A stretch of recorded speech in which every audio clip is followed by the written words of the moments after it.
YouTube? Welcome to Flight 6400. We back, just like we promised that we was gonna be back this week right here. This is week 2 that we consistent. Something we ain't doing in a long time, but we're gonna move on from that. We're gonna jump right into the topic. Keep you guys in the loop for the next 30 to 40 minutes. I got my boy Brandon up top. I got my boy Meech up top. And we're gonna discuss this game from last night between the Kansas City Chiefs and the Detroit Lions. The kickoff for the NFL season. We're going to give you guys a little bit of takes, a little bit of facts from the game, give our opinions on what we believe, and a few takes. And we're going to keep it pushing, man. You know what I'm saying? Get out the way, get you guys back to your normal lives. So, first and foremost, the game from last night, we all found out when we woke up this morning, or if we watched the game through it entirely, which I didn't. The Lions won 21-20. Brandon, we're gonna start off with you. What's your take from that game? What did you take from that game last night? Okay. The Lions defense was what like I thought it was, but their offense was like I thought it was too. Pretty average. I can't say his name. What his name is? Amon-Ra St. Brown. It's a Martry or something like that. A Martry. Yeah, something nice. Nice. I like him. Top 10. Keep grinding. He's gonna be top 10. He a dog. Okay. I can see that. Keep growing. Yeah, I was about to say not top 10, maybe top 15. Keep grinding, because think about it. Some of them top dogs about to fall off, and he consistent. Oh yeah. Go ahead. Yeah. And the Chiefs. Defense looked good. Defense didn't look that bad. But that's against the average offense, so I don't know. Couldn't stop the run game without. I feel like the Lions would have dominated the game more. The Lions average offense, though. The Lions average over 30 points like 6 times last season. So I wouldn't say they had average offense at all. If you think about it, though, when all them games they scored 30 or more, they were playing from behind. So it was like desperation ball. I can't say that because I don't know. They won the last 9 of the 11 games. So I mean, they're 9-2 in the last 11 games. So all their games, brother. Again, was it close? I ain't never seen the Lions have blowout win last season. You know what I mean? I'll give my takes. Go ahead. I'll give my takes. But again, like I was talking about the Chiefs, wide receivers. Ain't it? Ain't it? Ain't looking too good. Pacheco, dog. Like Pacheco. Pacheco, a dog. They running backs is just script of their receiving now. And that's crazy. Travis Kelce out, the tight end that stepped in for him, did a decent job. Blake Bell. Not Travis Kelce production, but good average tight end production. You know what I'm saying? He scored, yeah. I'm about to say, but you know Travis Kelce, that man be putting up like 3 touchdowns. Yeah. He go off. But yeah, and Pat Mahomes look good. Wide receiver sold him now. My boy Kadarius Tony sold him the biggest, but they sold. Yeah, they definitely sold. Kadarius Toney, by the way, 1 catch for 1 yard in that whole game. I felt like they should have used him better. They could have used him better though. They could have got him the ball in many different ways. Like he good at like jet sweeps and all that other stuff. No man, they dropped wide. They dropping wide open passes. they was dropping wide, bro. And the Lions receiver was not no better. The receiver. I'm just saying, who won and who lost, which one mattered the most in that particular time. So. Yeah, you're right. I'm gonna be quiet. I'm done. We can get into the topics. We're trying to keep it short. Meech, you got anything from last night's game that you wanna elaborate on? Well, I did project that the Lions defense would be very, very decent, mid decent. The offense, I really probably wasn't really too much sold because I didn't know who was going to be the sidekick to St. Brown. Now that season has started, Chiefs side been okay, but Pat was trying to target Rice a little too much, and they smelled it in the air. But Gray, the tight end Gray, he did pretty all right. The defense is a bunch of first and second year guys, and they played like they've been in the pro for a little good minute. But I give them a good credit on that. So, yeah. Yeah, so I took some notes down that I wanted to. So first and foremost in that game, I thought it was key to know that the Lions scored the first touchdown, given the fact that they both had a drive and both went 3 and out. That says a lot about the Lions and the way that they drive down the field at that particular time. Like you said, Amamar St. Brown or whatever his name is. It don't say a lot about Lions. It does say a lot about the Lions. I'm a big supporter and fan of the Lions. But another thing I didn't know going into this game or going into this season that the offensive coordinator for the Chiefs is Matt Nagy. And Matt Nagy, if anybody don't remember, he was a good offensive coordinator and ended up becoming the head coach for the Chicago Bears, where it wasn't very much suited for him. He was horrible. So finding out that he was the offensive coordinator going from Eric Bieniemy and teaming up with Andy Reid, I thought that it wasn't going to be a high-powered off. But I didn't expect to see the big plays that I seen from Kansas City last night. And I say that because Kansas City had big plays that just didn't convert because of drops, right? So overall, I was surprised and actually impressed by Matt Nagy in the way that maybe I don't know if he called plays last night or not, but him being the OC and them being able to be explosive the way it was, I was surprised. I tipped my hat off to Matt Nagy in that. I was surprised to see CJ Gardner Johnson play last night with the good energy and the vibes, and he just brought that dog last night. He was talking, boy. I'm talking. Johnson I like the number 2 in that deep. I like the number 2 that he wears in that defense. I think it's going to be a good season for CJ. And going back over to the Chiefs, I'm gonna be doing a little bit of bouncing, but going back to the Chiefs, Pacheco last night he started off hot. He looked like he was featured to be the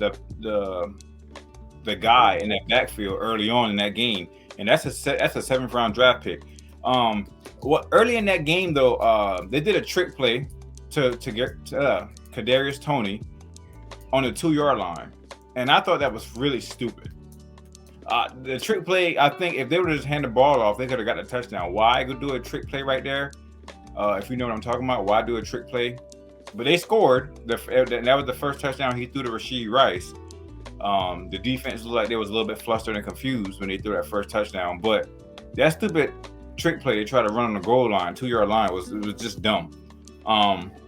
Recapping that first half though, on my behalf, Mahomes went 33 for 46, 400 and that's not. I'm reading the wrong stats. A recap of the 2018 game between the two, Jared Goff, and Patrick Mahomes. It was when Jared Goff played for the Rams. Mahomes went 33 for 46, 478 yards, 6 touchdowns, and 3 picks. And Goff went 31 for 49, 413 yards, and 4 touchdowns with the W. So I was thinking to myself, in this game right here, Jared Goff is an above-average quarterback, if you ask me. And we're going to jump into Jared Goff here soon. He's an above-average quarterback, if you ask me, and he's not mentioned a lot in a lot of top quarterbacks. Never. Like I don't even know if people mention him in the top 10. After last night's win, and after the fact that the Lions are on a 9-2 record in the last 11 games, I think I want to start looking at Goff as a top 10 quarterback.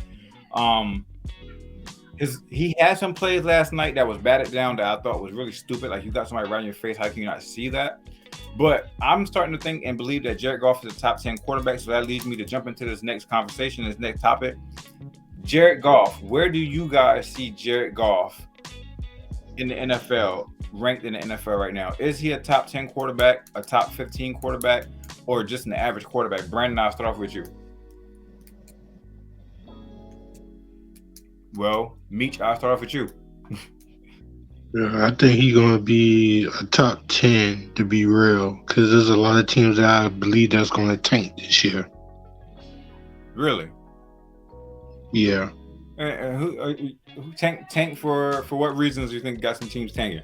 Is it somebody in the draft coming up that you think somebody you want to take, or? Probably ain't even that. I believe that they ain't gonna have a no kind of it's like they back is against the wall and they gonna struggle early on and then they don't catch they mojo in the mid season after they buys or on the second half of the season. So you thinking Jared Goff is going to be a top 10 quarterback just this season right here, or do you think overall he's a top 10 quarterback in the NFL? He been in the league for a good minute, but I could say top 10 for this season because I'm not really too much completely sold on him yet. Got you. B, if you didn't hear the question, I did. Okay, I'm already. okay. He's not a top 10 quarterback. He's a top 15 quarterback. Okay, so the obvious top 10 quarterbacks. There's an obvious top 10. I mean, I can name 10 off my hands right now, but then I want to kind of fall into where would he land after that. So, just to give a perspective on the top 10 and find out where he lands in your top 15. This is in no particular order, but I'm going to roll off 10 quarterbacks that I know that he may not be better than. You got Patrick Mahomes, you got Josh Allen, you got Joe Burrow, you got Jalen Hurts, you got Aaron Rodgers, you got Lamar Jackson, you got Justin Herbert, you got Tua Tagovailoa, tongue twister, Tua whatever, Tua Tagovailoa. We put him top 10? Do you want to Tua Tagovailoa? Yeah. Because I'm already at 8 quarterbacks. I'm already at 8 quarterbacks now. You got 2 more, and out of those 2 more quarterbacks, do you still put Russell Wilson in the top 10? Do you put Dak Prescott in the top 10? So yes, I do. Dak definitely a top 10 quarterback. So that would be my top 10. That would be 10 quarterbacks right there. I just rounded off. Russell Wilson? Who would you put above him? Kirk Cousins? He been better than him last year.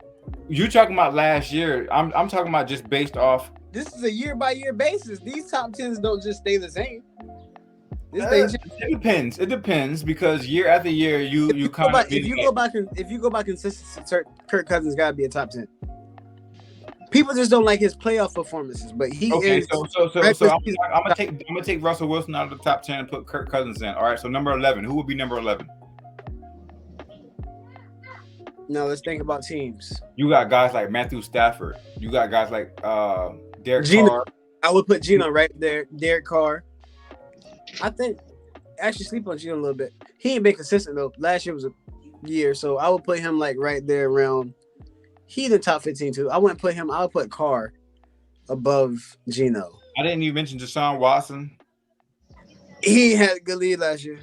Okay, I'm just mentioning. But you don't think Deshaun Watson is better than Jared Goff? That's what I'm saying. If you talk about year by year basis, of course, yeah, Deshaun Watson. But overall, Deshaun Watson is a better quarterback than Jared Goff. But I'm trying to find out. Are you sure about that?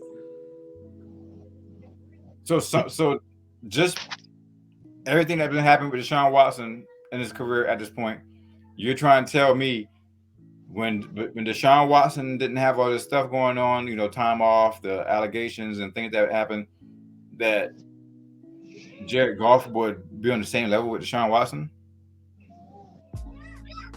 Did Jared Goff ever have a weapon like DeAndre Hopkins?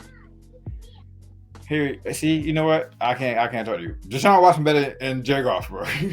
No, I don't think so. Okay, and look, I'm rooting for the Lions. I think Jared Goff is a top. Like, think about it though. Think about it. Deshaun Watson's best years came with who? Last year he been on the Browns. No. The year he led the league in passing yards and things like that, he didn't have no DeAndre Hopkins, and he had a horrible offensive line. Horrible. No weapons and a horrible offensive line, and still led the league in passing yards. And I get it. You got junk time when you're losing and you just throw the ball because nobody cares. But at the same time, I'm about to say, how many games did he win that year? I think like 4. Except, so do it matter? Again, like I just now said. You got to account for something when you're making completions and getting yardage and. Bro, Mac Jones got a Pro Bowl. Yeah. It doesn't count for nothing. Like, nope. All right, so let's put this right here to sum it up, so we're not staying on this topic too long because we're at the 15-minute mark. We want to keep it short and sweet for everybody. I believe Joe. I said Joe. I believe Jared Goff is a top 10 quarterback. These two guys. You just not name 10 quarterbacks is better than him. Just to put it in preference for your 15, I want to know where he landed at in your top 15. If I had to put him in the top 10, yeah, I'm putting him in the top 10. I'm taking off Kirk Cousins and putting him in the top 10. I'm taking off Russell Wilson and putting him in the top 10. Well, I'm taking, and that's basically the guy went to a Super Bowl. I mean, the guy, he's had success in the league. I mean, Russell Wilson is a Super Bowl champion. And Russell Wilson, in my opinion, can be interchangeable in the top 10. If you ask me, I had him in there. I ran 10 names off, and he was in there. That last 7 to 10 can be interchangeable between Deshaun Watson, Russell Wilson, Dak Prescott, Jared Goff, Kirk Cousins. You can see how much an offensive coordinator and the head coach really matters, because Russ was great with Seattle, but now look at him on the Broncos with more weapons, better weapons than he had on. Yeah, this is all about. We get to see what happens this year between that relationship between. And look at Geno Smith with that same unit. Like I said, we get to see. I'm just saying, man. I'm just saying. And not to get too far off the topic, because we did, like I said, we want to stay on topic and mention the game at hand, which was last night, the NFL kickoff. Just to run off a few points here. In my opinion, something that happened in the game. Number 65, Smith had a holding penalty when it was a third down play, and they didn't get the first down, so it would have been a fourth down. But because of the holding, it pushed the Kansas City Chiefs back to 3rd and 17. And this was late. This was in the second quarter, under 2 minutes before the first half, and the Lions ended up giving 2 first downs back to back after that. And then Blake Bell scored a touchdown that was thrown from Patrick Mahomes.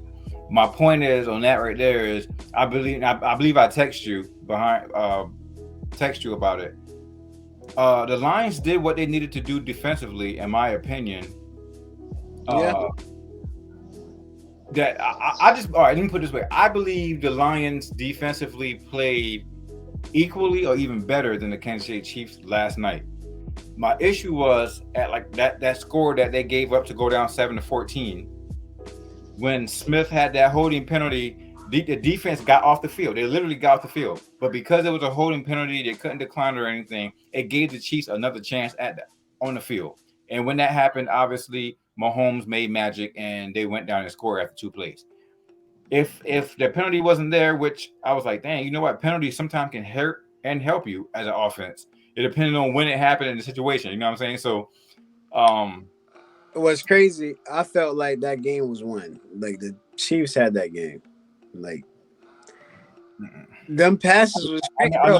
Passes was crazy, bro.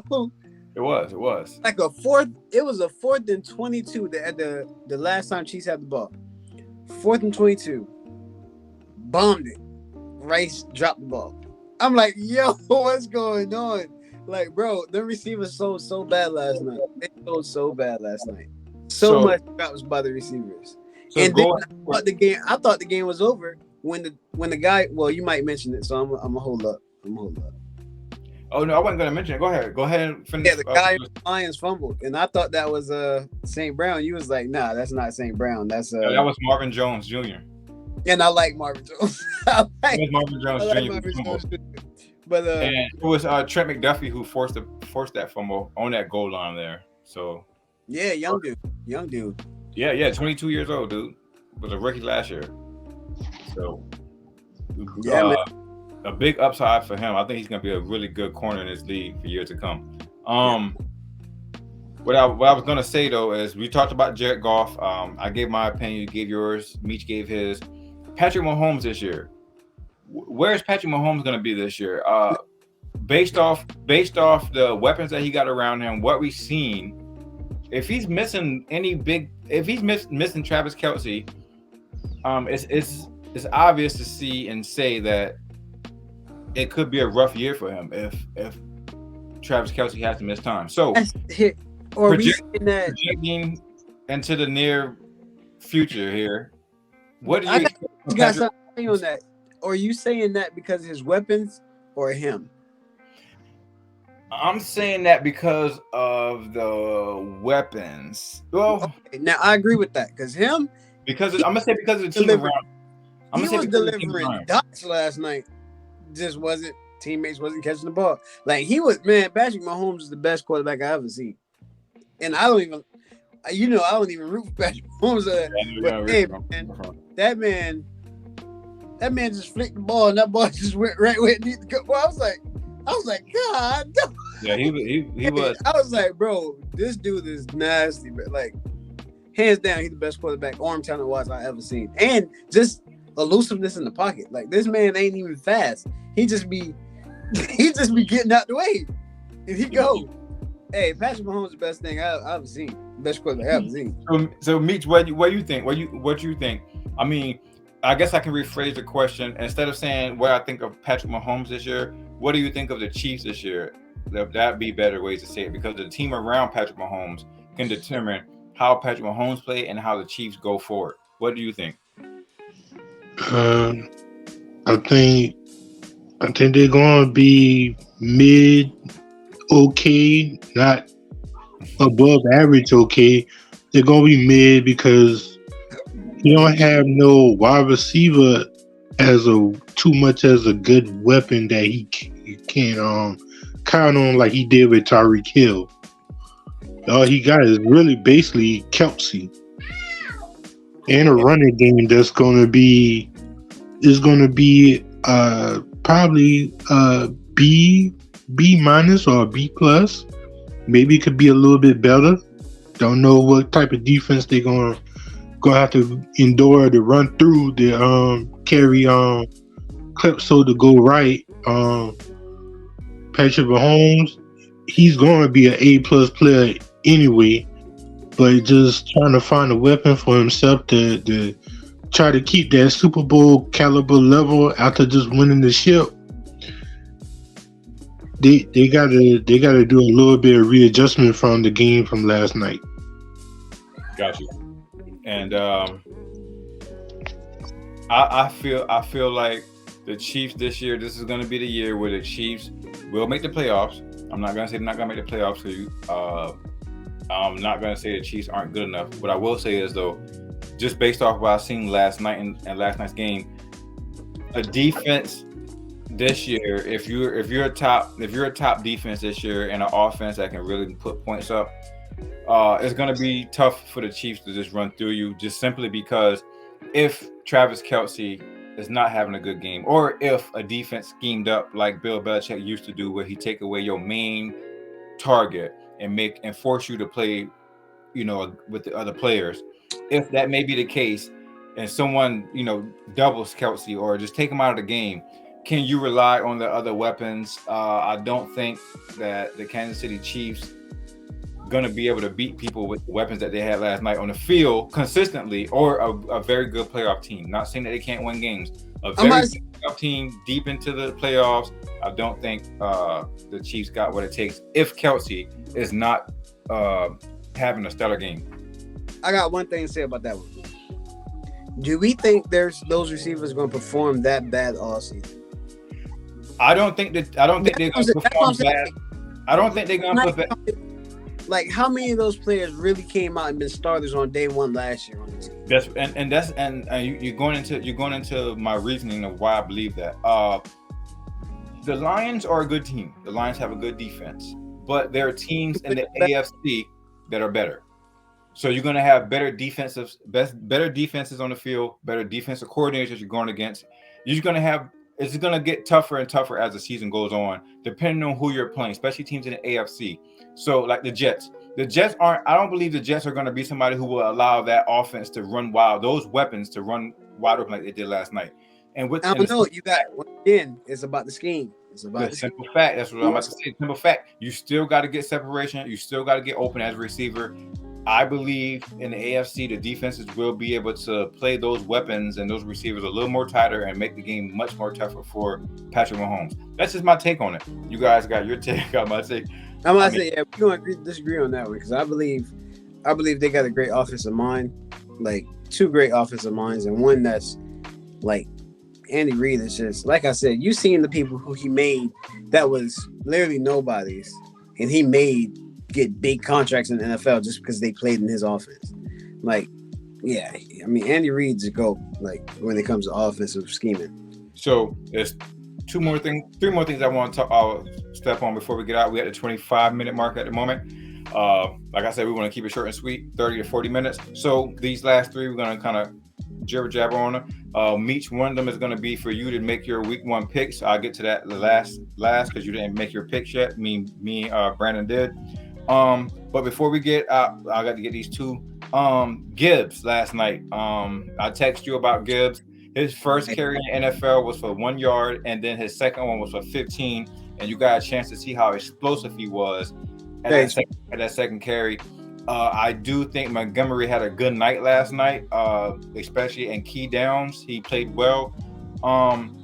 That leads to how much did the Chiefs miss Chris Jones last night in that defense? Who you starting with? Meet you. I'll start with you in this one.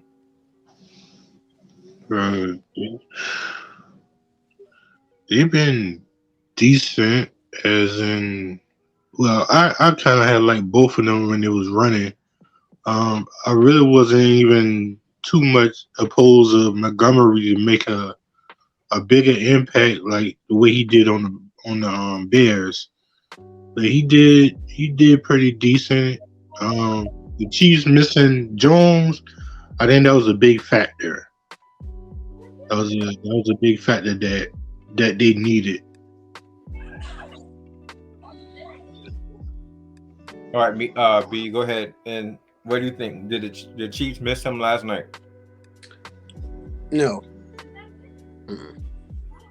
Although he was there in the stands, I mean in the box, press box, chilling. Hey, I would say everything. His impact was missed. Yes, he can disrupt plays, but I don't think he would have been able to stop what they had going last night. Like, he wasn't to totally disrupt what they had going. Like, I don't think, because the way they did it, I mean, they barely ran up the gut. And when they did run up the gut, they gashed them, honestly. Both running backs did good last night, like Meat said. I actually like that 1-2 hit combo they got. I do too. I think more NFL teams trying to do that. That's why you see most teams getting multiple backs. Because they're not trying to pay one back. So that's horrible though, man. Yeah, that is tough. That's making people in like college like why I'm being a running back for it. Exactly. But yeah, I don't think Chris Jones would have impacted that game as much as y'all think, because I think he would have been a problem. Like he would have did. How do I want to word this? He would have been disruptive, but not in the sense where that game outcome would have been different. I'll put it like that. I mean, like I said, Montgomery had some key. Now, if we talk about he got first downs. He iced the game with Montgomery iced the game with a first down run. I mean, yes. Jones in the middle, maybe that could have been something to stop him before he got there, clock the middle. Just how like you said, Bill Belichick schemed for star players to try to shut them down. You don't think they would have been doing everything just possible just because they know? I mean, don't get me wrong, their linebacker, the Chiefs are improving. They're getting younger and quicker, so they have a quick defense, but they don't have. I can't say skilled. I only call them not skilled because they are skilled players, but I don't know, man. I just think he wouldn't have been the enforcer as y'all think. Like he would have made plays. Don't get me wrong. He would have made plays, but they still would have did their thing. Don't get me wrong. Like the Lions still would have had the same consistent rush offense. Yes, certain plays up the middle would not happen. I'm not going to take that away from Chris Jones because he's a dog. But he a dog. Yeah, he a dog. He a dog, not for sure. But nah, they would have still did what they did. for sure. Yeah, well, I mean, that's your take on it. I think I didn't get my take, so my bad. That's your take. My take on that is I believe it would have made a difference in those key downs where they ran the ball for the first down. Like I said, for instance, to ice the game, to run the get the first down, to run the clock, be able to run the clock the rest of the game, and not get the Chiefs the ball back. I think the presence of Jones, just the presence sometimes make people,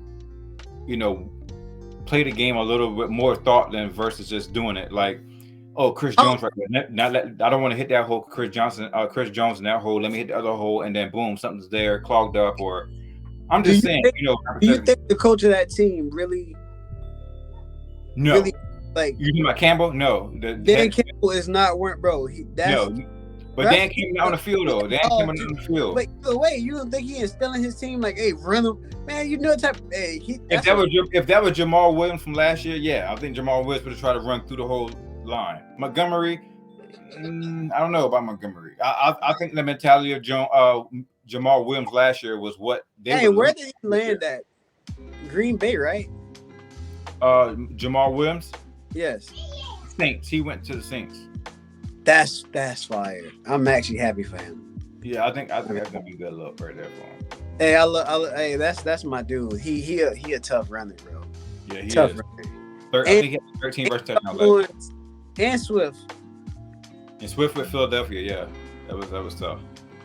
So we at the 31-minute mark, going into the 32. We want to keep it short and sweet. We're gonna, like I said, can't cover everything within those minutes, but we do appreciate your time. If you made it this far, make sure you like, comment, and subscribe. Give us feedback on what we need to do, what we need to improve. Before we get out of here, though, on my bro Meech, I'm gonna run through the games. I want you to pick who you want gonna win this weekend. Me and B already did. This will be coming out tonight. So it'll be here. It'll be out before the games are played. Excuse me. So first game is the Texans and the Ravens, bro. Who you got? Ravens. All right. Make a rundown. Got the Panthers and the Falcons. Who you got? I'm gonna go with Falcons. Okay. You got the Bengals and the Browns. I'm gonna go with Bengals. By the way, Joe Burrow is the richest player in NFL history, signing a 5-year, $275 million contract with $219 million guaranteed. Shout out to Joe Burrow. Moving on, Jaguars and the Colts. Taylor's still with the Colts, isn't it? Yeah, but I believe he's not going to play the first 4 games, if I'm mistaken. Oh, well, Jaguars. Buccaneers and the Vikings. Vikings. You got the Vikings? Yeah, Vikings. Titans and the Saints. Titans. Titans. The 49ers and the Steelers.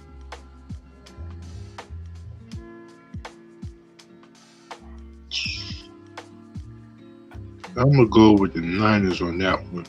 That's a tough one. That is a tough one. Here's another tough one, too. And both teams are weak, but the Cardinals and the Commanders. Commanders. I'm surprised you picked the Commanders because you was heavy on the Cardinals last year, if you remember. You had the Cardinals as being this sleeper team, and they never came to the show. The Packers and the Bears. I'm going to have to go with Chicago. The Raiders and the Broncos.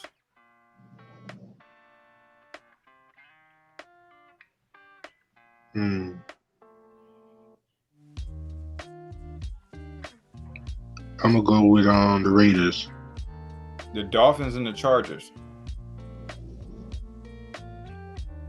Dolphins. Eagles and the Patriots. Eagles. Rams and the Seahawks. Don't disrespect them, boy. Don't disrespect them. Watch. The Rams and the Seahawks. Rams and the Seahawks. Wow.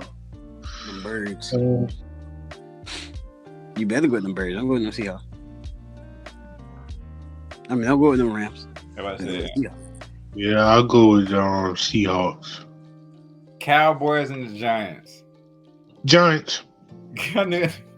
I'm about to say, I thought about that in the first time we went through our picks. I've been like, we already know who Meat's picking that one, even though they're gonna lose. Yeah, they're gonna lose. They're gonna definitely Cowboys definitely gonna win that game. Cowboys definitely win that game.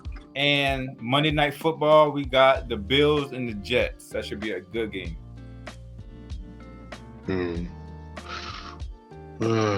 Well, who can I count? Well, that's going to be a good quarterback matchup because I like Rodgers and I like Allen, but it's the season. It's the season I hate both of them right now because it's the season. But the one I would pick the Bills.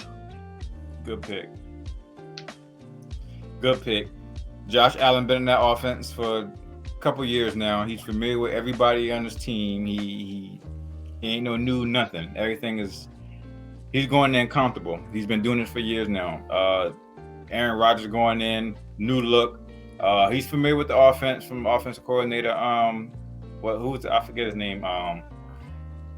The guy who's from the Broncos, but so he's familiar with the offense too. But he got new players. He got some dogs over there, but new players and everything. Everything got gel together.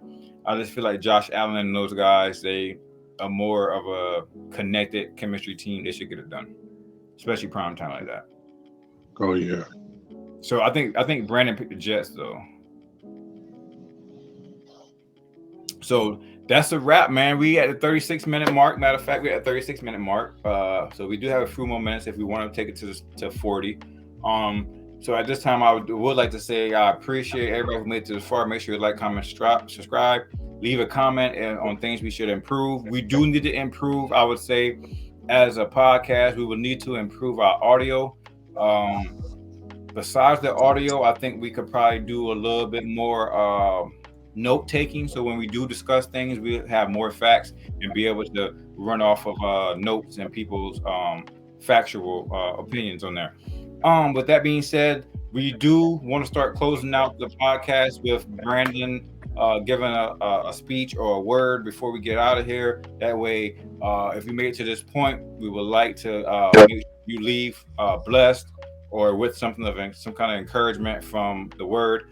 So B, are you ready this time? Because we talked about this last time. So if you're not, then we'll get on to the next time.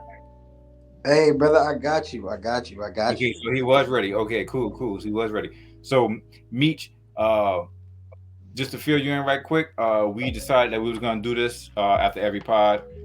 Let Brandon give a word or some kind of encouraging speech or anything that he wanted to do at that point to end out the show. If there's anything you would like to say as well, we'll talk about that. Like I said, we'll talk about that to add into the next podcast and keep moving forward that way. Oh no, I ain't got nothing to say. You go ahead, y'all. All right, B, floor is yours, man. Take us out. All right. My big thing today was wisdom. I spoke to a lot of young people today about wisdom, and this is the biggest thing that I took from Proverbs chapter 8 today. It's verse 13. The fear of the Lord is to hate evil, pride and arrogancy, and the evil way, and a forward mouth do I hate. So, by saying that, pretty much just knowing all the things that God hates, that's why we try to always live a life opposite of those things that he hates, to walk in the statutes of God.